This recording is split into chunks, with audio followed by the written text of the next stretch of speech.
Hello, Tom. What's up, Matt? How you been? I'm good, good, good. How are you doing? Pretty good. So I'm excited because we have a guest. Right. It's a guest day. It's a guest day. We like guest days. Yeah. We like guest days. Because otherwise people just have to listen to us talking. Yeah. So occasionally trail off randomly too. yeah, of course. So with us is Ms. Elizabeth, who is actually already on the line, and we don't generally have people in this quickly, but we like her so much we just had her right in. So Elizabeth Cardiello, right? Did I say that right? You did perfectly. Okay, great, awesome, welcome. Thank you.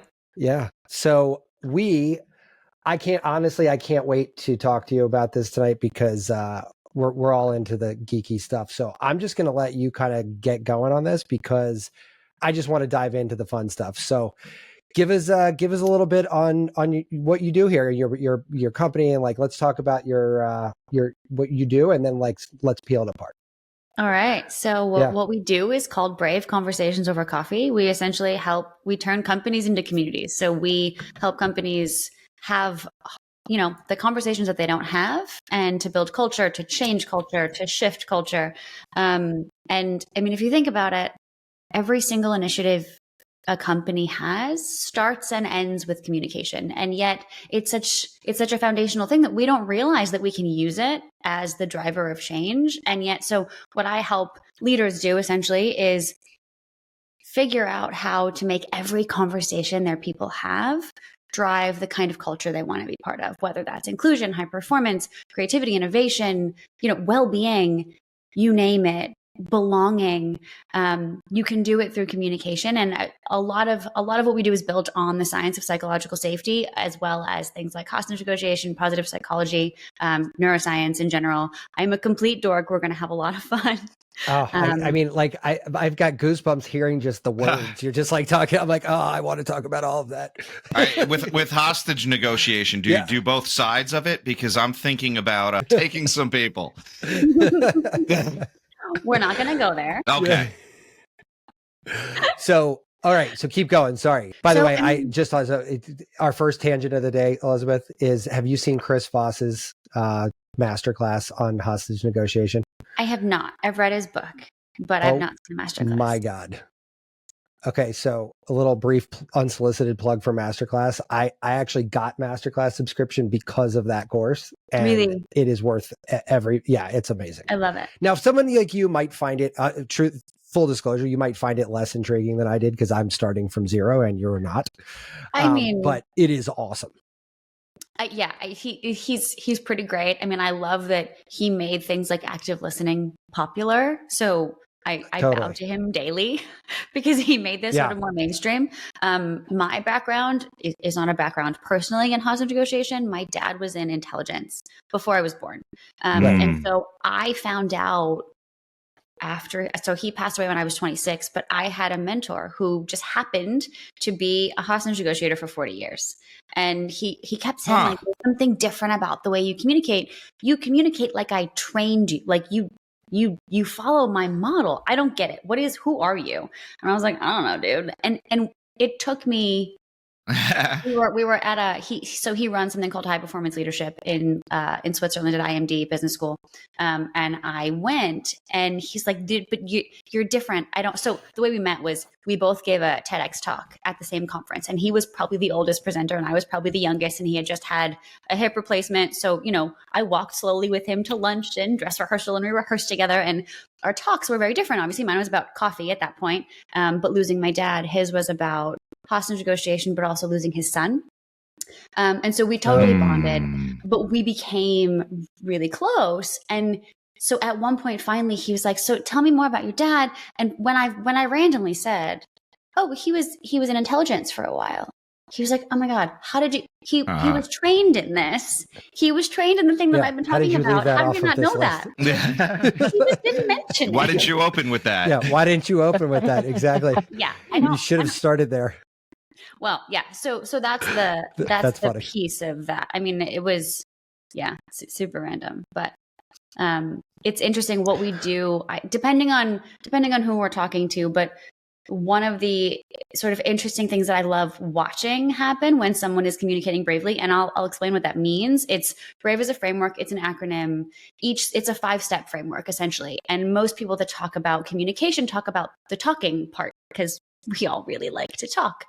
I'm essentially talking about the listening part constantly. So BRAVE people think is, I love when I get the, oh my gosh, you're like the Brene Brown of coffee, brave conversations, right? Over coffee. Like that sounds good. And it's like, I love you. Thank you. Yes. Compare me to her every day from Sunday and I'll be very happy. Yeah. Yet I'm not actually talking about you being vulnerable. I'm helping you create the environment where other people can share what's true for them and not feel scared about it. So I'm helping you create the environment where other people can be vulnerable because you can't ask them to be. You can control yourself, and that's really it, right? So what we're doing is essentially giving people a framework for how to listen in a way that neurologically creates safety. And it's all science, and it's actually not that. So I've heard the BRAVE, simple, but it's hard. Sure. No, and I have heard the BRAVE talk, the whole talk, the non-science part of this, and that's kind of how we met, and I loved it. But had a question that I didn't raise that day is for you, what came first? Because you have an interesting Venn diagram here. There's like a high scientific aptitude that you're applying to this, and obviously a huge interest in the nerdy stuff of it. But you clearly have a huge beat on the EQ part of this equation too, and the human to human situation. So like, was this sort of like a rising tide raises all boats and you both kind of came up together, or did you kind of start one place and jump to the other? I mean, where I started was coffee, actually. So I guess back up, where I started was my dad. Yeah, I had the background he had, trained me to communicate in a very specific way, but also had, like I said in the workshop, aneurysms on his aorta, high blood pressure, heart attacks, my whole life. And so it became a running joke in my house that, when his blood pressure was high, my mom would say, go talk to your dad. And I learned it over time, but I could tell that if I could control myself and have a certain kind of conversation with him, I could make his blood pressure go down. But that's in the moments where I didn't control myself, and as like, a 7 to 9 to 16-year-old, you can't always do that. The moments when I didn't, I learned very quickly that it got worse. And so I knew, I just thought I was a unicorn. I didn't think it was science. I didn't realize that there's like actually something here. But and I spent years after losing him trying to figure out like, what is that thing? Because you can disarm people by the way you communicate with them or not. And so much has to do with simple things like making it about yourself or not, and knowing how to reposition things in a way that other people can hear, but also managing your responses to things. And the moment you make it about, making it about yourself in terms of the way that you frame things and the way that you speak to others. Because it's like, have you guys heard of like the love language test? Yeah. Okay. So I swear there's a point to this. You know how if you know yours, it's cool and you can kind of parade around and talk about yours. But the point isn't knowing yours. The point is you're going to give the way that you want to receive, but that's not the way that the other person receiving your support or love might actually receive it. So you need to know theirs. And so in terms of the communication part of this, not making it about you means positioning things in a way that other people can hear and understand and act on. And in terms of listening piece, what we innately do, our ego loves to make everything about us. And what's really happening is that other people have different perceptions and models of the world and stories and things that are going on for them that you know nothing about. And they're sharing something that is actually probably vulnerable, but may look like defensiveness or frustration. And if you can't see they're actually sharing something with me, you think it's about you and you're like, why are you doing that? And you meet it with your own defensiveness. And if you can't listen in a way that's sort of neutral, you'll never, you can't get as far as you want to get ever. And so this Elizabeth, is sort of can I ask? that. So that sounds, and I always relate, I'm an acupuncturist, so I always relate everything back to that, right? And we talk about these different constitutional types, right? So certain people want to be cared for. Certain people want to know everything's going to be all right. And the language that you have to choose then, if I'm saying this right, is as important as the way you say things. Yeah. Certain words are going to hit differently. Mm-hmm.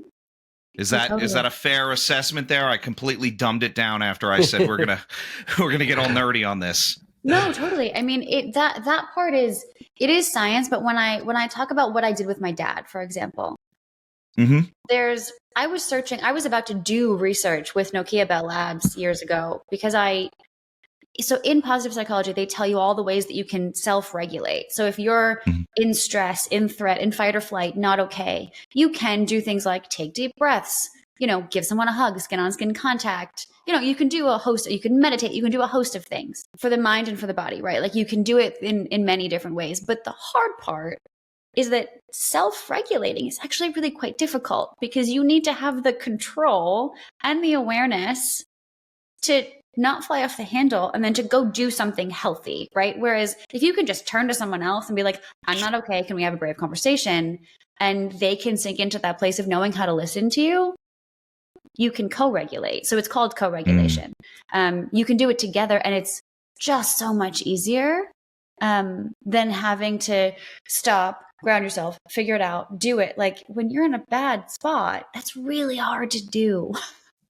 Yeah, I've just talked to a public speaking coach recently who said public speaking is a management of nervous systems, yours and anyone listening to you. And I'm feeling like yours is sort of the more studied version of that. I think his was basically saying like, his point was basically you show up like a frenetic mess and now a bunch of people who had otherwise great days or walk out like a basket case. And he's like, that's, and he's like, totally. And so that was his point, which I thought was fun. But like, so, I don't know. Is that a good segue into the sciencey part of this? Cause I'm curious when we're talking about co-regulation, like what are we talking about here? Like what's happening? Co-regulation is essentially you can turn to another person and you can also turn to a memory of a person or like an internalized safe person and find safety there. And you can call it, there's something called secure-based leadership, which is, there are things in your life that remind you of who you are and ground you and make you feel capable to take a step forward, even if you're scared. Essentially developed. We essentially look to in the most basic terms, our primary caregivers initially to say, am I okay?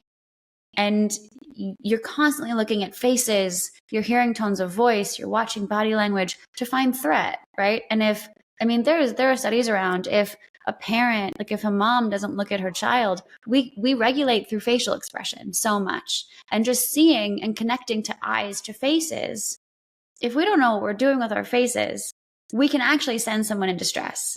And so when you're thinking about co-regulation, it's essentially just like being an embodied safe presence for someone else to turn to when they're not okay. And if you're grounded enough, we mirror each other. Our brains mirror each other. And so you're able to actually bring them down from a stressful state and make them feel safe and, get their brain back online essentially, because you can't connect, problem solve, be creative, do anything productive when you're in fight or flight. So. Right. Now, is there which one of the parts of Brave is that part? Like the whole thing is based on co-regulation. So a lot of the reason that therapy works is most basically there is this person that you can trust, and you can go and you can say anything to them, and they're just going to accept you, right? They're not going to judge you. And so it's a version of co-regulation. Like it doesn't have to be your primary caregivers. If you didn't have them, or if they didn't work for you, if that's not a thing, you can find other people. And have you ever heard of like reparenting? Yeah. It's a version of like, you can turn to someone else and they can make you feel safe in that same way. Right. And so we can do that all the time. So the whole thing is based on co-regulation. When we think of the steps of Brave, so obviously, like I said, it's an acronym. So the B stands for be present. The R stands for rapport, the A stands for active listening, the V stands for vulnerability, and the E stands for empathy. Some of the most basic, but to me, mind-blowing science of it is, so when you talk about being present, we think, okay, that's easy. I just have to be here. Well, that's actually not what we do. So what do you do when someone comes to you with a problem? And they're like, oh my God, I don't know what to do. This is terrible. I'm going to spontaneously combust. I'm not okay, right? What is the first thing you do? Innately. I think you panic a little bit. Yeah. Mm-hmm. And then what? I mean, I'm sort of on the more blunt side, Tom. I'm just like, what do you need? What's up? What's the problem? Like, I just jump right into like problem solving mode. My brain, I think it's a personality defect actually. Cause like, I'm not that guy who's like, when your wife comes to you and says blah, blah, blah, she doesn't want help. Oh no, I immediately ask how I'm like, how do I fix this? Yeah. Like immediately, like I just jump right to it. Yeah. So yes, that is, and it's not just the two of you. This is everyone. This is all of us. This is anybody with an ego. And if you've transcended that, call me because I'd like to know how. Yeah, right. But anyone that has an ego, we want to help someone, right? We want to fix it. We want to give them advice. We want to take their pain away. We want to make it stop. A, because we don't want someone that we care about in pain. And B, because if they're in pain, they're uncomfortable, but we're also kind of uncomfortable. Like we kind of want to stop because it makes us uncomfortable too. And like, what does this mean for me? What does this mean for our dinner tonight? Are you not going to be okay? Is this going to be bad? Like, you know, we go down that path. We don't ever say it, or it's probably not even conscious, but it happens. It's there. And so the research essentially said that the best thing you can do for someone is not dive in and fix them, is actively not fixing their problem. Because so there's a study called social baseline theory. And so the study it followed 3 different people. And it basically said, you're a person, you're by yourself, you're looking at this mountain you have to climb. You're looking at this challenge, right? And you're by yourself and you're like, I don't know if I can do that. Like that looks hard. I can't. In the second scenario, same person looking at the same mountain, the same challenge, but there's someone with them that like they kind of sort of think maybe they can trust, but there's someone with them. Their brain looked at the exact same thing. Nothing has changed. And they're like, it's really hard, but like, I don't know, maybe I could do it. And in the third scenario, same person, same mountain, same brain, there's someone with them called a trusted beloved in the research that they know they can trust. There's someone that can just, that's there with them that they know, like, I'm good. If you're here, I'm good. Their brain perceives that same challenge as like, yeah, it's going to be hard, but like, I can do this. Wow. Nothing changed. That person's not going to carry them up the mountain, train them to get up the mountain, hoist them on their back. Nothing. Just witnessing, just observing them and being with them as they walk through the challenge is what our brain perceives as the best possible thing you can give to us. So that's the gold standard right there. Yeah. So it's how do you not dive in and fix someone and rather, so like, here are the difference. I'm coming to you saying like, oh my God, something's wrong. And you're like, oh, that happened to me before. Here's what I did. Don't worry about it. It's going to be fine. I got you. I'll handle it. Right? Yeah. And so initially it's like, oh, okay, that's gone. But then after a while, it's like, oh, well, I couldn't do that. I need them. I'm incapable.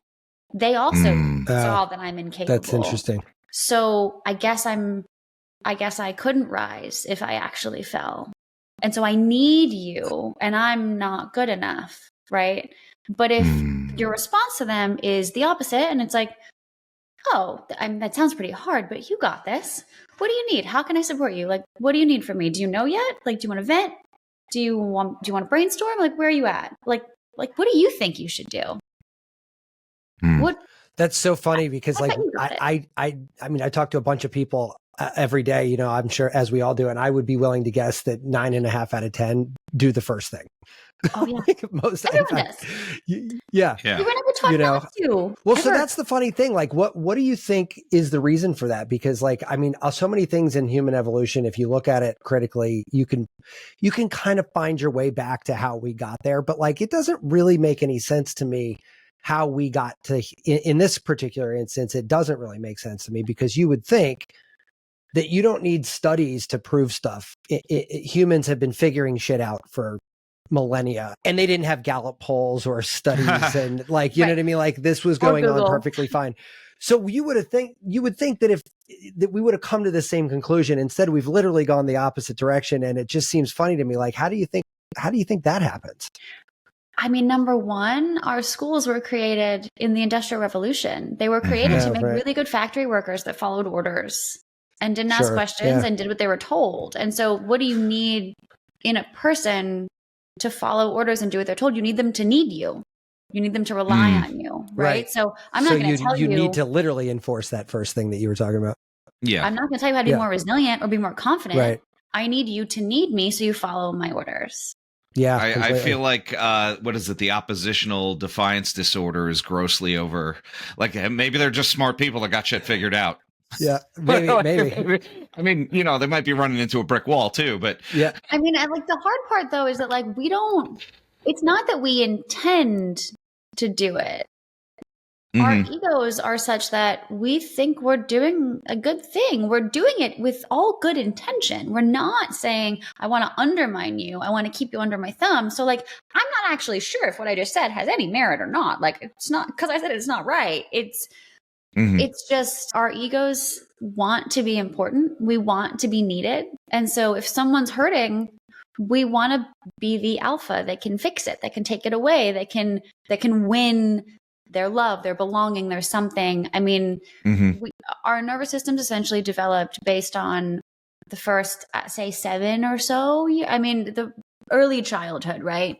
And depending on when we went through hard things, and it doesn't need to be particularly traumatic or terrible, it just needs to be things that were hard for that time of your life. And depending on what part of your brain had developed at that point, you develop a survival mechanism and a pattern that's like, I can't do that. Or, you know, or you were supposed to do that for me and you didn't, thus forget you. I got it.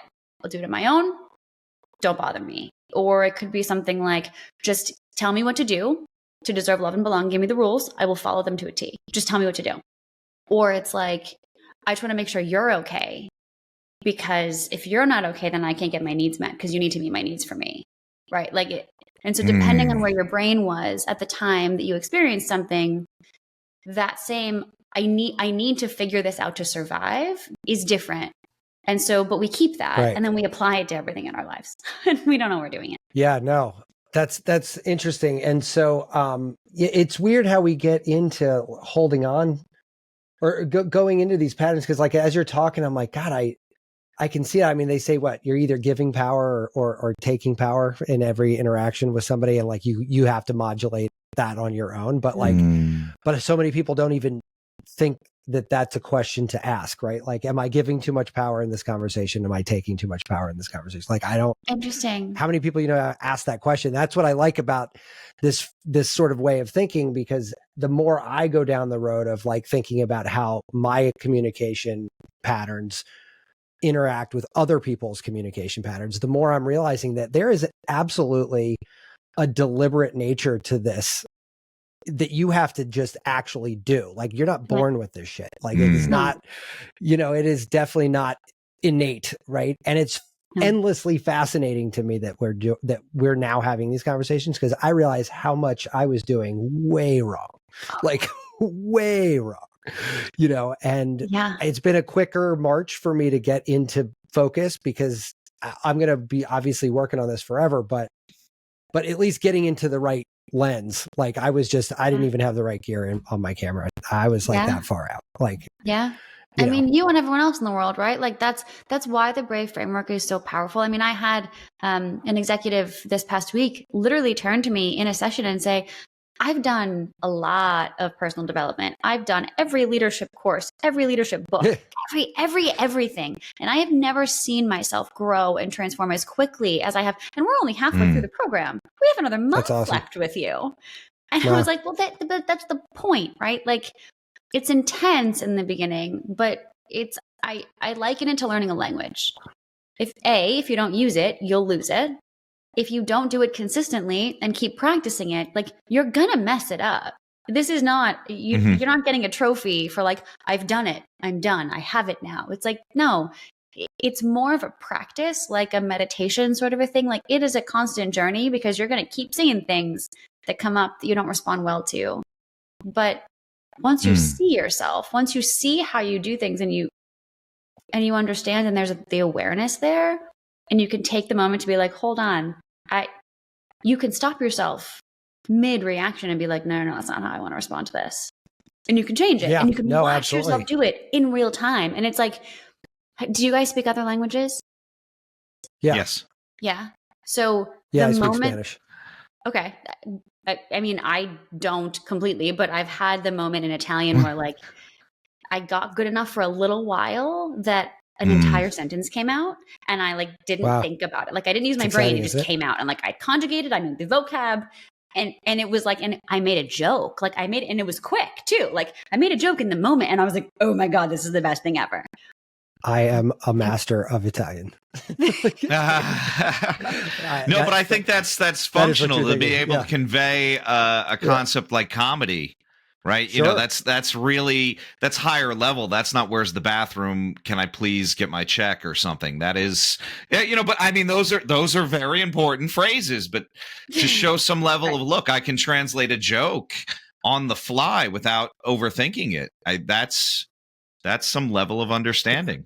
Yeah. I mean, and in the same way that feels so good when you watch your response to something that constantly has been a bad thing, like led to a bad conversation or like not the outcome that you wanted. When you watch yourself respond to something differently in the moment without even thinking about it, like when brave becomes a muscle, you're like, oh my God, I am magical. Like I'm watching myself respond differently. And it is one of the coolest things I've ever experienced.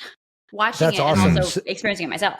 So that first one was be present, and obviously, like Tom and I, a long history of meditation and you know all kinds of martial arts and all kinds of stuff. So I'm a lifelong believer in the present. I'm not always great at it, but I definitely love the in the present. But what was the second one that you said? The R.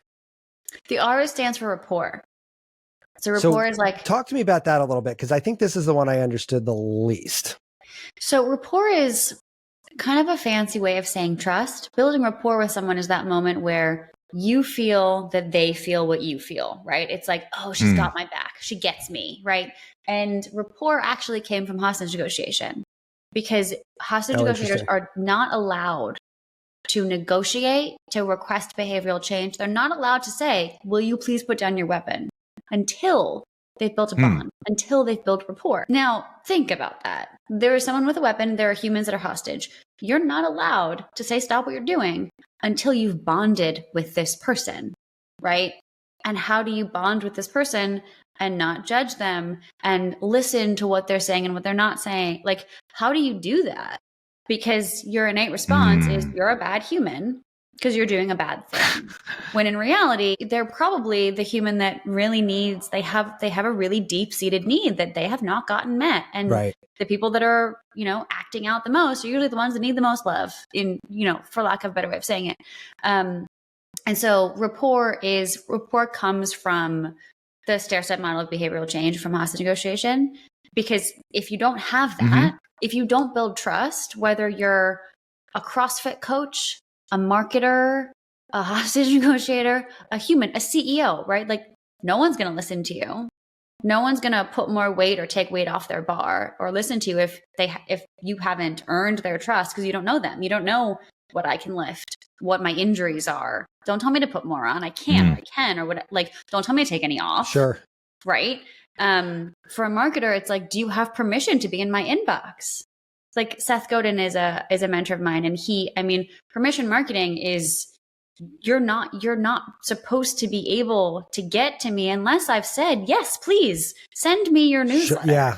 Anything else is like that stuff from Seth is pretty. Permission marketing is like, I mean, advertising production and advertising design. So like we, you know, are tangential to that all day long. We're not in the mechanical side of it, but man, it is fascinating he's got some really good thoughts on that. And like, as a marketer, a guy in marketing, it does change how you frame what you're doing for a living, right? Like you actually produce different products, right? Like, totally. Because I'm looking at it through that lens going, do I want this in my inbox? Because if the answer is no, then I'm not done with this yet. Like I need this to be better, right? Yeah. But I wouldn't have that frame of reference if I hadn't read that stuff and been like, oh, you know what? That's a great question to ask. Like, what a better way to look at this exact same, you know? Yeah. I mean, and if you're in a conversation, or you need to have a hard conversation, if you approach it from the standpoint of how do I use this opportunity to build greater trust, you will approach it rather than how do I use this opportunity to like be right or get what I want. Correct. Right? Like if you're using it to build trust, something is different than I need to win, right? Like every second we take, you know, that that we're putting winning ahead, a one-dimensional, like if I get this, then I'll be okay. Then I'll win. Right. But it's good.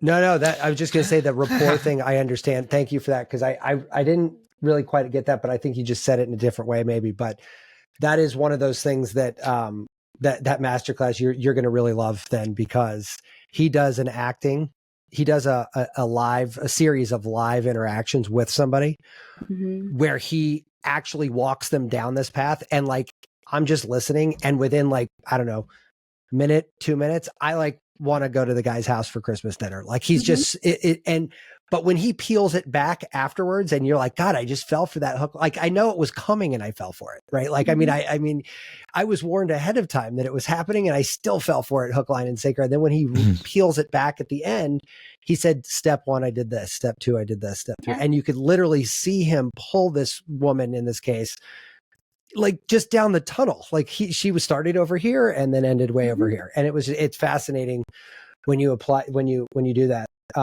And you're right. There's a difference of going into a conversation saying, I want to win this lawsuit versus I want to settle this lawsuit. Right. Like those are like different frames of mind and probably body. And I'm sure that you get, I mean, does the Brave get into the mechanics of body and how we interpret that in this? Because there's a different posturing, imagining like if I want to go win a lawsuit, I'm probably standing different, sitting different.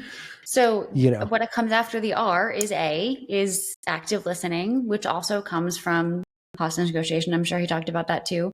Yeah, he did. But okay, keep going. Sorry. No, my bad. I was gonna ask what about the active listening, but we can loop back. Shut up, Matt. I know, I'm an idiot. So they say the best way to build rapport is by active listening. And people, yes, it's not scrolling, right? Like it's actually turning towards someone, looking at their face, listening with all of you, right? Like I describe it as listening with your eyebrows. And then people like try and do it and then they smile and I'm like, oh my God, I can listen with my eyebrows. Like that actually works. And it's, not being distracted is one thing. A lot of the ways that people describe active listening, it's they describe like the responses and the questions you can ask to go deeper into what someone cares about. I have found that it is way too soon to introduce what you're saying, because then you dive into fixing so quickly. Like I still have to sit on my own hands with the people that I love most because I innately want to dive into fix. So teaching this, we start with, you say thank you for sharing. And you give your support with your body language and the way that you're listening. And that is just understood for the moment. So we don't talk about what you're saying back, but active listening is also, when you think about communication, 7%, just one number, 7% is the words you say. 7. Wow. Yeah, that's not a lot. No, 35% is tone of voice. 55%. Did I do that right? 38%. I'm not keeping a tally. I left my abacus in the I need more coffee. In the other. 55% is, so more than half is facial expression and body language. And that's what we focus on most, because tone, different cultures, it's different. It's hard. It doesn't matter as much. Body language and facial expression are spot on. And your social engagement system is essentially your face to brain connection and is one of the fastest points of recognition that we have. You're not even conscious of it, but if we're constantly looking for threat, right? We're scanning people's faces for, am I okay? Are you okay? Am I safe? What's going on? Yeah. You're an instant like life buoy. She's good. Yeah. He's good. Yeah. Don't know him. If you think about a conversation as a hostage situation, right? Like go to the absolute extreme. What's happening? Would you ever look away from someone who had a weapon? No. Yeah, no. Yeah. So why do you look away from the people that you love most, or the people that you need to, really crush a project with? Why do you look away from them when they're talking? Because there are things that are happening on their face that if you're looking at them, you'll see. And if you're not, you'll miss it. You'll miss that opportunity to build rapport and say, wait a minute, something just happened for you. Tell me more. Something happened in your, what happened there? Like, are you okay? Hold on, stop everything. Like you miss. So like they leaned back. wait, you're turned off. What's going on? Right? Like they lean forward, like, oh, you're interested in this. Okay. Like, right. You can see so much just by looking at the person, which we don't do. All right. And we're, oh, go ahead. Go. No, so I was going to say, this is a bit more than, say, a micro expression where we might not catch it. You're saying bigger movements that are going to be visible if we're looking. I mean, bigger movements, but also if you're aware of, I'm gonna stay with this person's face, and I'm gonna watch this person's face. You can internally take the temperature of a room just seeing faces. You can, by moderating your own, you can actually start to change the state of everyone in the room. If you're open and inviting, and if you have a certain look on your face, energy about you, we mirror each other. That's what we do. And if you have people's eyes, and if they're looking at you back, you can change people's states. You can change a state of a whole room if you're in a Zoom room, especially because you can see all the faces. So if people are actually actively listening and they're looking at you and you're looking at them, you can actually get people to the state that you need them to be in, to be able to build trust more quickly than if you're not looking at them. Oh, and by the way, Elizabeth, on my monitor, you're on the right side, so I am looking at you. And it is so funny. I have 4 monitors and I have it on multiple screens. And so I can see you guys in 4 different places. It's funny. But you were saying that, Elizabeth, and like one of the add-ons to that I'm sure has got to come up in your course, but I noticed all those things too. Anybody who's studied this at all knows, like, lean in, good; lean back, bad; cross arms, not good. There's a couple of the macro ones, but how the amount of people that I know that same information and lack the fortitude to call someone out on it or bring it up publicly is like, orders of magnitude different, right? Like nobody does that. No. And I feel like there's some kind of psychological like brick wall that people are like, no, I'm not going to, calling that out, saying like, you're not happy with this. What's up? How can I, what just happened for you? I know so many people would be like, nope, I'm not going to be the guy to ask that question. Sorry, not happening. Which is so unfortunate, because one of the measures of psychological safety, so back up, psychological safety, Google found, was the #1 determining factor in high performing teams.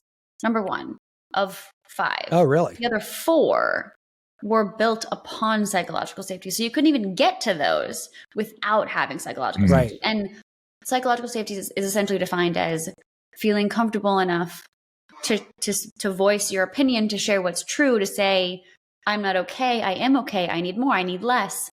I might fail, I did fail. Like, to share whatever is true without the fear of embarrassment, repercussion, punishment, judgment. So it's feeling safe enough to share what's true, right? And so what's interesting about it is when companies and teams don't do that, and when people don't say, like, wait a minute, you don't agree, tell me more. We're so afraid to not all be on the same page. We're so afraid of conflict because we weren't taught how to manage it. We weren't taught how to have brave conversations and welcome difference and show that we can actually find linkage and connection and more innovative ideas in difference. We all have to be the same, right? We're less, it's a proven essentially checkbox of like, do you feel psychologically safe in this place, on this team, or not? And teams that don't are the ones that are like, I don't really feel comfortable saying anything.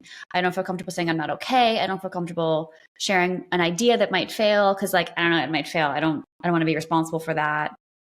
And they don't like that. One was a big one for me to get over personally, like in the advertising world where you're pitching ideas left and right. Most of them suck, like, or at least aren't good enough to get out the door, right? Like most of them, right? Like, one TV commercial had 200 not TV commercials, right? Like, so they're, and so, I mean, that's a tough one to get over because no one, even to this day, I'm like, I don't want to really be wrong again. On this. But then you're like, that's silly. I'm just going to throw it out there anyway, but. Well, it's also like, you're not, if you're putting up that brick wall, you may not ever come to the crazy idea that will work. You'll stay with the safe thing that everyone's done before. You're not going to come up with anything new because you're only going to tread on the water that you're not going to drown in. But you're never going to find the magical island that's across the way, right? Like, it just, you can't stay the same and and discover new things, right? So you know what's funny? Oh, sorry. Go ahead. No, go ahead. Finish. I was gonna say it's a law of averages. Please, too. Like the more shots you take, the more that go in. Yeah, it's you know, talking about it from a weird standpoint, like LSD. This is one of those things where it takes you out of that mindset, right? Mm-hmm. And you start making those corollaries that you wouldn't normally see. And I'm wondering if that part of the psychedelic experience then is this feeling of safety. You know, like you know. Yeah, totally. I mean, so I'm not an expert on this. A dear friend is running, he works at Hopkins. He's studied the transcendental emotion of awe for his entire career. Mm-hmm. Wow. That's awesome. So he's working on psychedelics. But so there are 3 human emotions that essentially combat burnout. And they are gratitude, compassion, and awe. Awe is interesting because awe takes us, so our brain was designed and developed to combat the fundamental problem of uncertainty, right? Our brain hates uncertainty. We just wants to know. But interestingly, the emotion of awe takes us out, like we lose our executive function. We can't control anything. But in the emotion of awe, we're still pushed forward.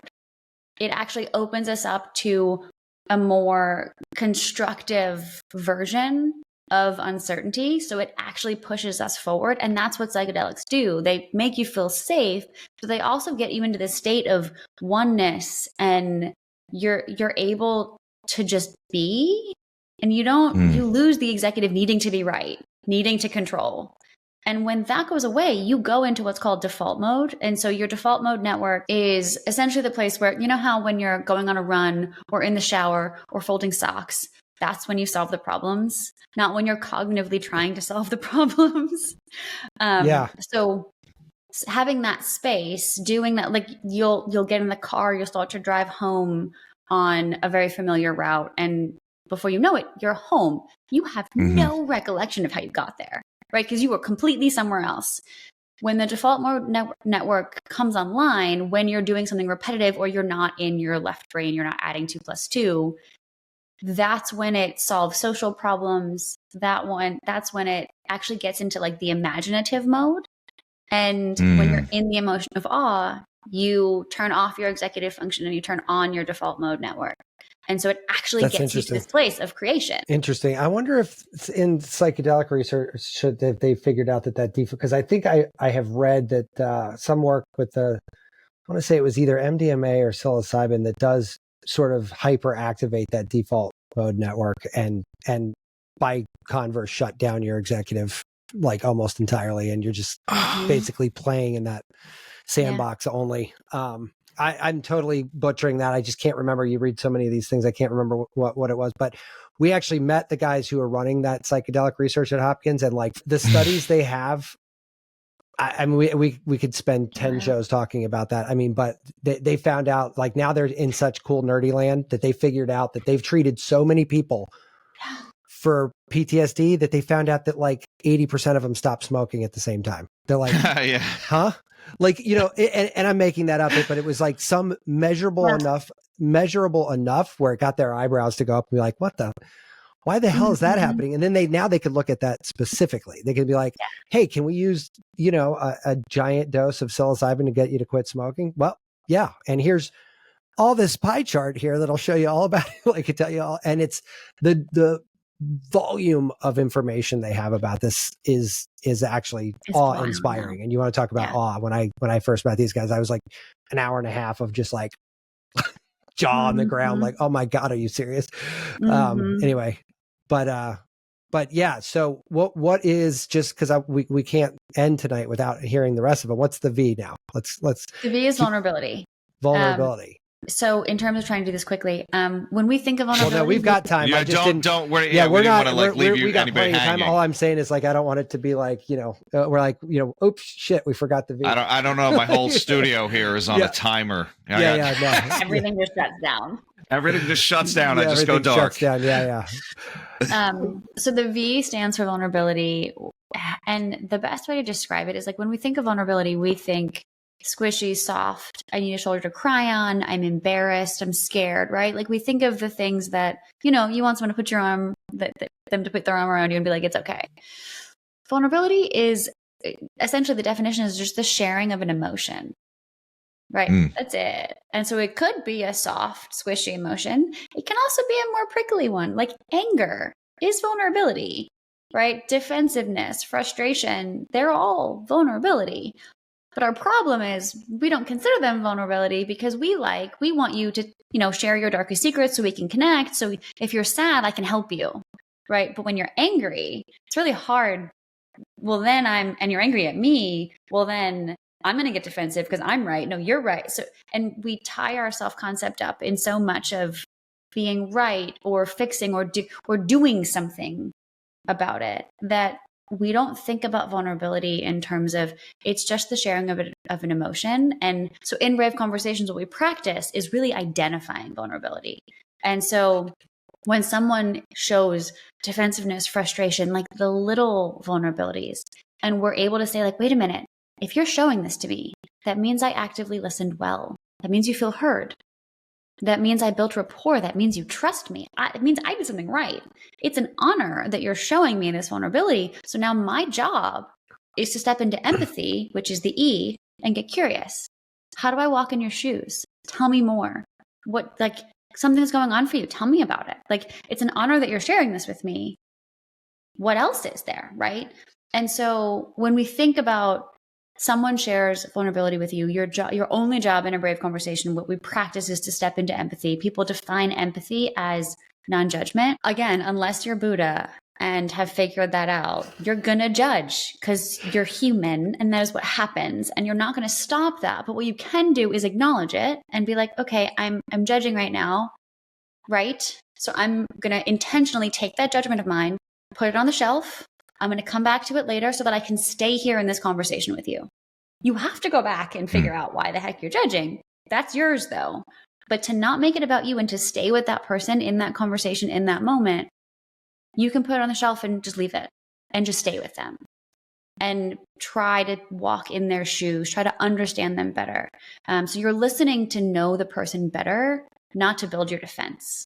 Right. And so it's a very different kind of listening. Yeah. I don't know when you grew up, like what decade. I don't know how old you are. I'm 45 and I grew up in the 80s, very, very squarely in the 80s. And I will tell you, this is the hardest one for me because it is legit the polar opposite of pretty much everything any male in my life had ever taught me back to literal birth. Like this is such this is talking a foreign language to me. So when I heard you say this before, this was the one that I had the hardest time, getting my head around. But ironically, also the one I recognize as having likely the highest leverage in a situation, not in a manipulative way, but meaning like I could literally move this conversation into a really bad place or really good place, or, move it around as the situation needs if I can get a mastery of this, because I don't have this skill at all. Candidly, I'm really bad at this part. So. Well, I mean, I totally get the males are not allowed to be scared or sad or anything but angry, right? Like, guys can only show that emotion. But by this definition, that's your version of being vulnerable. If you're vulnerable by being angry, you're still being vulnerable. And the hard part is stopping yourself enough in conversation to be like, wait a minute, your defensiveness, that's a tell. Let me listen to that. What, you just got defensive. What happened? What happened for you? Did I say something that made you feel like you needed to be defensive? We're on the same team. I want to be on the same team here, right? Like, but the moment you can sometimes address it, but the moment that you can see it, you can shift the way that you're listening, body language, responding, something, and actually tangibly see a change in the conversation immediately. You put such a fine point on so many different things in there. There's a lot to unpack in just that letter, like it's kind of a big letter, because like if you, like you just said, like something I've never heard or would have ever thought about. You're like, oh, this person got defensive. What happened? What did I say? What did I say something? Like just clarifying that. And it's like, honestly, that would never even have occurred to me. Like, I think I would have Tom, I don't know. Like, Yeah. I would have come at you like a freight train if you got defensive, right? If Oh, you and see, I would have probably backed away. All right, we're done. Yeah, I would have gone the other way. All right, you don't. I mean, those are talking two sides shit. Of the I'm trying to same help you. Right. Yeah, but aren't those two sides of the same inefficient coin, right? Like, versus absolutely. What Elizabeth is talking about. You know, either you're just going to railroad them until they don't trust you anymore. You run away, they don't trust you anymore. Right. Mm-hmm. Yeah. Well, I mean, but this is a tough one for sure. Yeah. It's also when you can. So when we work with companies and teams and leaders, it's like, I mean, we can do, we can teach a whole company Brave, and we can get everyone used to Brave. And then the next step is like, okay, who has a team of people that you really need to connect with and, do better work with and actually get to high performance with. Then we do a deeper dive, and that will last 2 or 3 months, sometimes even 6, depends, right? But what's interesting is that the first thing we do, we do not start focusing on conversations and other people first. You can't. You have to start addressing yourself and watching all the ways that you make it about you, because you're only getting defensive because you made what that person said that has nothing to do with you about you. And when you can kind of step back or like zoom out enough, and that what they're saying and their responses are completely theirs and have nothing to do with you at all. They come from something way back probably that you just reminded them of, but it's not you. You can actually stop yourself and be like, oh, what did I say that, without saying, reminded you of the thing that really triggered, like that, that really messes with you. So I brought it back, but it's not me. Like when you know that it's not you, you can actually ask about it. And it's not, it doesn't feel like I'm apologizing. I did something wrong. I'm weak. You're just acknowledging, like, I see you. I see this. It's not mine. It's yours. Tell me about it. I want to know about it because I don't want to do it again. How long does it take somebody to kind of start recognizing that? Like you start, a Luddite like myself, just totally emotionally bankrupt and can't figure out how to make any of this work. Like, how long does it take to get somebody moving down the path, right? Like, I mean, it depends on how.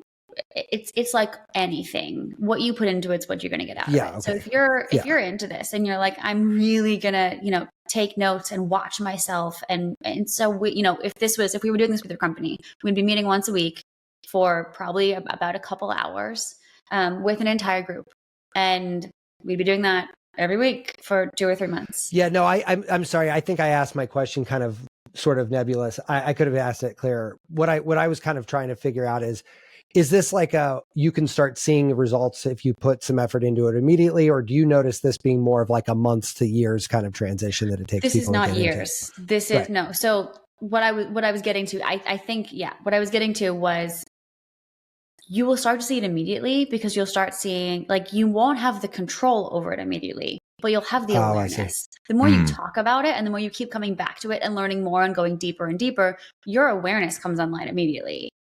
It seems like that people start to actually be able to make conscious shifts week 3, week 4, between week 4 and week 5.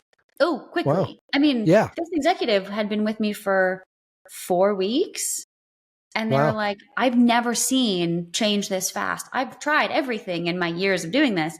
I've never seen myself grow this quickly. And what's fascinating about it's usually between week 4 and week 5.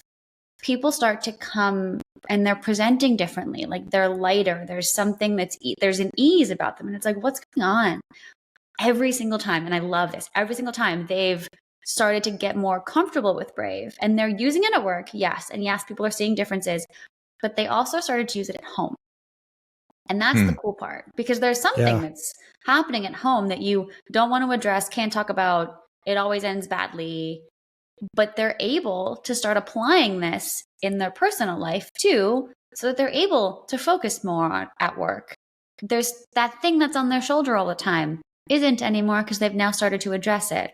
Everything starts feeling better. I mean, we come to work and we go home, but we're integrated beings. We can't actually, it's not that easy. Like our brain doesn't know the difference. It's just like safety, not safety, safety, not safety. Am I getting what I need here? Am I getting what I need here? I just need things.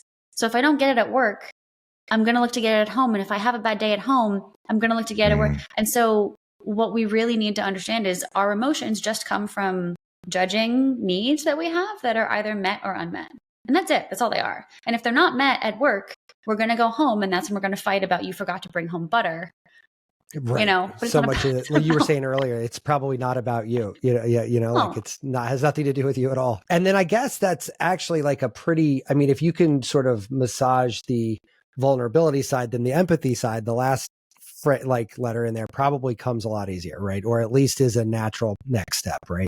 Mm-hmm. I mean, when you start to understand other people's patterns and what makes them get defensive or frustrated or shut down a little, when you start to understand that, you can have more compassion more easily. You can be like, oh, you're just freaked out because that's the thing that you do. I have a thing, you have a thing, that's yours. And you stop judging it and you're just like, cool, let's get through this together. You're good, we're good. Unintentional. How do we move forward? What's the next step we can take? What do you need? And it diffuses everything. It disarms everything. And sometimes it takes people a little while to be like, wait a minute, you see me and you accept me and you're going to maybe give me what I need? Hold on. It was that easy. And it's like, yeah, it is. But again, we were never taught this, so we don't do it. Yeah, there should really be a, I don't know, a class on this or something, right? A workshop, maybe. Working on it. So, no, I mean, but it is funny how simple that move could be if you just knew it and practiced it, right? I mean, I think that's the part about this is always kind of, I don't want to say disappointing, but whenever I learn a piece of new information that just seems like, oh, duh, like how come I didn't think of that? Like that seems so logical when somebody smart lays it out for you and walks you down the road like you did with me tonight. But like it seems like we should know this information, and it's weird that we don't. You know, but simple doesn't mean easy. Simple means simple to understand, not easy to apply. I mean, how many great things in life come without doing some intentional focus, right? Like none of it. Yeah, for sure. It's not reality. At least for me. So I actually think it's somewhat of a gift, because if you've experienced life without doing this, and then you start and then you see the difference, you appreciate people, relationships, community, yourself so much more than you would have if you were just kind of born with like, oh, this is easy. I mean, it's like anything, right? Like when you work at something and you start seeing results, that's where confidence comes from. That's where resilience comes from. That's, and then you're like, oh, there's something I can't do. If I put effort into it, I'm good. Same thing. Yeah, no, that's it's, and then it makes me realize that I just need to, I guess it's almost overwhelming sometimes if you think about all the stuff that you could be doing if you just applied more attention to it. But like, this is something that I think is so fundamental that I've, at least like I told you in the last, recent amount of time, I've just been like consumed with consuming this information, right? Like I really think and there's a lot. And I think the one thing I wanted to bring up earlier, and I forgot, but the rate of change that we see these days is like just getting out of control fast, right? Yeah. And so I got to imagine that doing what you do, the research coming online every day in this is awesome. Like, I mean, and it just keeps getting more awesome. Like, and so it must be exciting. Do you see that as well? Yeah. I mean, like we have to adapt to so much so fast. And the number one predictor of well-being is community, is feeling a sense of belonging, of social support. And if we don't know how to give and receive that, which we don't, it's impossible for us to actually navigate change in a resilient way. Like we can't be, what's the stat? Lack of social support is twice as accurate at predicting the long-term effects of PTSD than the severity of the trauma itself. Wow. What? That's crazy talk. Yeah. Right? Wow. And it's like, if we don't know how to give support, but also receive it, and to allow someone to give it to us, which is exactly what we're talking about, we're not as well as we could be. We're going to hold on to the hard things for way longer than we need to. Even the things that aren't so hard, but they just stay with us, right? If we don't, there was a study done, I forget the name of the Native American tribe, but we know Vietnam, most soldiers that came back from Vietnam, many, I would say most, had traumatic, like terrible PTSD, right? They'd seen terrible things. There was one group that 0% came back with PTSD. And it was this one very specific Native American tribe. And they came back and they went back to the reservation. They went back to their tribe and their land and their people. And they talked about everything. And they were welcomed into this supportive community. And they could talk about it. They didn't have to, but they could. Like, they were accepted. And not one had PTSD because they had the social support and the community that received them, and they had purpose. And I mean, it's fascinating to me that, like, how have we not figured that out as a society? What? Well, those blue zone reports that you see from time to time that track centenarians, it's funny how the top of that list, it's always community. It's never like, how much, are you paleo? Did you eat carbs? Yeah. Like, it's not, how much sunlight do you get? Like, I mean, it has nothing to do with any of that, which is funny because that's what you kind of think. You're like, oh, look, this report on healthy habits or something. Yeah. Like you think that, like, oh, they don't smoke. Well, actually, a lot of them smoked a cigarette a day into their 90s. But okay, like, I mean, so it's got to be the sardines. Got to be the sardines, yeah. But the community thing is crazy, because it just would never have hit my radar until I started down, like, the longevity hacks and stuff. Like, that's community. Yeah. They're like, forget about how much rapamycin you're going to take. Just, be in a community, be loved by everyone around you, and love everyone around you, and probably live just as long, so. Yeah. I mean, longevity is one of the things that it predicts health. It predicts longevity. It predicts mental health. It predicts happiness. What was the Grant study? They tracked men graduating from Harvard for 75 years and measured everything about their life. They measured income, family, partnership, love, amount of children, jobs, job satisfaction, raises, scrotum length, literally, you name it. Wow. They measured everything. Hilarious. And they found that the number one. I want to know what the weird correlations to scrotum length there are. Yeah. We need to ask them. But they literally said, like, the outcome of the study was there is not anything that's even close. Happiness is love, full stop. That's all that it is. That's the only accurate predictor of greater happiness. Love. That's it. Wow. That's sort of a breathtaking, bubble up, right? Like, you're like, wait a minute, all of this stuff, including scrotum length, and this is the answer. It's like Hitchhiker's Guide to the Galaxy. What is it, like 42? It's like, what? I mean, if that correlates into some scale, man. Yeah, right. It's a little tighter today. You better leave me alone. Yeah, right. Wow. Oh, God. Why am I on this show? I'm sorry. But that is like something that I think is also hard, man. I spent 10 years in Manhattan. You're in New York too, right? Yeah. Brooklyn, Manhattan. Yeah. Guess how many people love each other in Manhattan? Not a fucking one. It's like everyone hates everybody. It's crazy. If you hit Midtown, everybody hates everybody. Yeah, I know. I'm somewhat kidding, but I'm somewhat not. Yeah, right. You know what? But can I say something about that? This is the weirdest thing. So after 9/11, right? There's this huge, horrible thing that happens. Something changed in the city. And it did for quite a bit of time. I saw people holding doors for each other. People were looking out for each other. And so at the core, there might be this shitty outer shell. But I do think that, there was still, especially after seeing everything that kind of went right in the city after that, there was this like really entrenched community that I think other people that are in New York we're all a part of, on some level. So it wasn't like we're going to hold hands and talk about our feelings, but there was a shift there, and there was. It was great. And to add to that, like, I remember the stories, like, the one thing that leveled the playing field was, where were you when it happened? And you don't even have to ask, like, what you're talking about. Everyone's on the same page.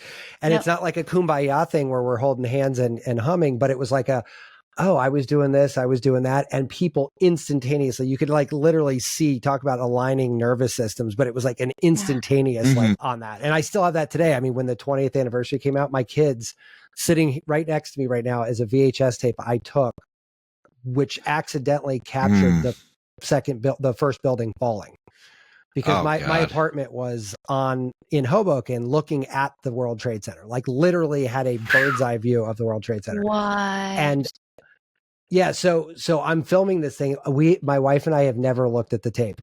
I have no idea what's on it. And my wife worked across the street from the World Trade Center and just had gotten to work right before it happened. And so she's like, "No, I literally saw bodies fall out of the building. I am not watching your fucking videotape." Full stop. Like there's no 20 years later, it's still full stop. My kids I have a 14 and a 10-year-old who are like, "You were there?" Like completely, because like from their frame of reference, this is a story in the news, right? And every news station is like when we talk about Kennedy getting assassinated. Right. It doesn't hit the same for us as it did for a generation ago. Well, I mean, I grew up in California, so I got a lot of friends out there. You can't, they don't remember where they were at when 9/11 happened. Like this isn't a thing for them, right? Like it isn't. So, when you tell the "where were you" story to another New Yorker, it's like instantaneous, like locked gaze, like there's nothing else happening in the world. I mean, so you will love this. The very first Brave Conversation over coffee that I ever hosted was for 9/11 survivors, first responders, the Muslim community, and students. Wow. Because what the framework is meant to do is help us be more human and celebrate our differences, but create connection and be able to say, like, we're human at the end of the day. I mean, like, you can march and you can fight and you can enact legislation and you can try, and I hope our leaders do things. You could do all these things, but if you can't sit across the table from someone, maybe over coffee, and know that they believe something different from you, but if you can't just genuinely want them to be well, we're toast. Nothing that we do or enact or march is ever going to take hold. And so that's, I mean, when I talk about this in terms of corporate, it is conversations about culture and, helping you be better. But when I talk about this as like what my heart is for this, like we're helping people start the conversations that'll harmonize our world. Like we need to be able to have hard conversations and talk about our differences, but not in a polarizing way, right? Like it's a really tough time to tell the truth right now, because if you're judged, you're an outcast.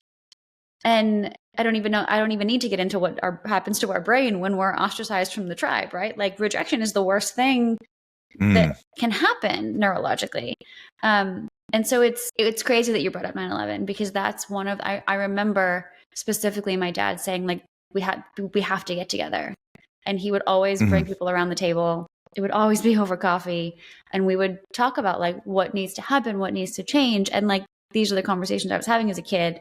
But there's something so special about we've got to get together. How do we listen to each other better? Like, what didn't you hear? Like, if someone said something and you took it, like, how did you hear them? Not what did they say wrong, right? Could you have heard them differently? What didn't you hear? What weren't you listening to? Well, I mean, I wish we would have had cups of coffee laying around here. We could have all had coffee together here. We'd have brought you back to this next time. The space, Yeah, next time for sure. But yeah, how was that? Just as a curiosity, that sounded like a pretty powerful experience for you. Was it as powerful in real life as it sounds? It was amazing. I mean, there's something that happens when you watch people who believe that they have differences drop them and realize, wow, we're so much more the same than we realized. And, the person that I was against, I actually now want to go have coffee with. Yeah. Right. It's at the end of the day, I mean, that's what I love about brain science. It doesn't matter what we look like on the outside. Our brains are they're the same. We need the same stuff. And we're scared of, it looks different, but we're scared of the same things. We have the same needs neurologically. And that to me is what levels the playing field. And so it's not about gender. It's not about race. It's not about political ideation. It's not about anything. It's about like your values and how you can feed your family and how you can protect the people you love and build community and be safe. I mean, creating safety through conversation is, to me, through the way you listen to other people, to me is our greatest public service right now, because we don't know how to listen and exactly no one's okay. Right. I was just going to say, like, you are in a perfect time and space to be good at what you are good at, because literally everyone needs it, like all of us.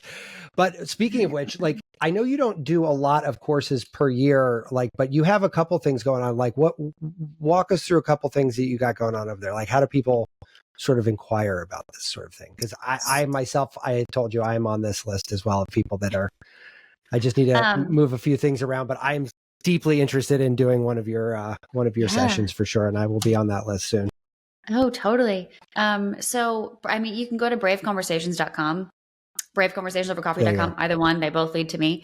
Gotcha. And so we work with companies, and if you're a leader that has a team that there's something going on and you can't figure it out, we can usually figure it out, because it usually has to do with humans. I mean, organizations don't change, individuals, humans do, right? And so there's that line of things. But there's also, because individuals were like, but my company can't, or or whatever, I want to do this. And so we started doing a 6-week course that helps individuals. And sometimes we get like the CEOs of companies to, college kids, and it depends. It's everyone. And sometimes people are, the director of HR wants to kind of get an inside first before helping to do this, and helping to guide this with their teams. And so it's always interesting, but we gather every week for 6 weeks, and we go through, and we usually do it quarterly. Sometimes it depends. Sometimes we actually have 2 going at once, because, we have so many signups and it's hard to say no. So if I have the space, I will. And it's one of the most rewarding things ever, because it's just individuals who care so much about moving forward in life. And it's not, corporate is awesome, but we went to corporate. I mean, so every time someone adopts a Unimatic coffee pot, which is a story that we didn't even get into and don't need to, but if you want to know more, watch the Netflix documentary Coffee for All, and you'll learn the story. But anytime someone adopted a Unimatic coffee pot, we would tell them how to have a brave conversation. But the problem was we couldn't reach that many people. We're a small company. And the cool part is that when you're doing this with corporate, when you learn something at work, you bring it home and you talk about it at dinner, or you talk about it with, your family. But when you learn something personally, you don't often bring it to work as much. And so we needed a way to be like, we need to get this information out to more people. So we ended up doing it with corporate. I mean, my background's in people and leadership, and so it made sense. Right. But it was a fascinating way to say, like, wait a minute, how do we use the platform of coffee? I owned a coffee company for 10 years, mainly after losing my dad. That was my heart. That was just what I did. But my background's not in coffee at all. And so we wanted to, how do we take coffee and use it as a platform to do what we believe the world needs most? And that is have these conversations. So we do, your question, we do an individual course for 6 weeks. We work with companies. I mean, I speak and do workshops. We can do deep dives with companies. We can teach you how to harness the power of Zoom and this virtual world to actually impact your culture. It's a huge opportunity. You can change your culture. Yeah, so many. Yeah, I mean, you could literally just keep. Yeah. Now than you ever could. And people are like, oh no, it's so hard in this virtual world. And it's like, no, trust me. There's science behind the fact that this is a huge opportunity for companies right now. And so we just want to help them jump on it. Yeah, sure. No, it's great. I'm super looking forward to jumping on that. I told you I'm trying to wrap up some coaching stuff. The next one's June, July. Middle of June. Oh, that should actually time out great. Yes. Yeah, no, I'm very excited to try it, because like I said, you fit right down the middle of my current interest set, and I think it's going to be great to take a deeper dive with you. But I love it. But thanks so much. So good to finally do this. I know we went back and forth a few times, but I'm glad we finally figured out a time. Yeah, thank you so much. I think we should have you back on with the coffee. Yeah, I mean, we should definitely have coffee next time. Tom and I are usually drinking scotch and gin, but Well, you usually record this in the evening, right? Yeah, well, I mean, like an hour or two later, not too much difference. Yeah, I know. But cocktail sometimes just makes it a little bit little fun. But it also probably contributes greatly to our sidetracks, which happened noticeably less this time. Yeah, they did. They did. So, Tom and I love us a little tangent. You know what I mean? Like, I love them too. Yeah. It's hard not to get in a tangent when you talk about weird science stuff, because almost inevitably you get this too. You're in the middle of hearing something about one study. You're like, oh shit, that reminds me about this other thing. Yeah. Totally. And all of a sudden you're like, what the hell were we talking about originally? I forgot. Where were we? Yeah. Where did this come from? Yeah. No, I totally. So, Cool. Well, thank you so much for coming on. I appreciate it. Yeah, thank you so much. Yeah, we'll put links to everything in the show notes, and that'll be that. Alrighty, that sounds great. Thank you guys. You're awesome. Yes, have a great night. Have a great night. Be subversive, irreverent. Health is wealth, but you knew that. Everybody knows that. But so is following us on social media at Irreverent Health. And check out our website for more exclusive content at irreverenthealth.com. Oh, I like this. Thanks for tuning into this episode of Irreverent Health.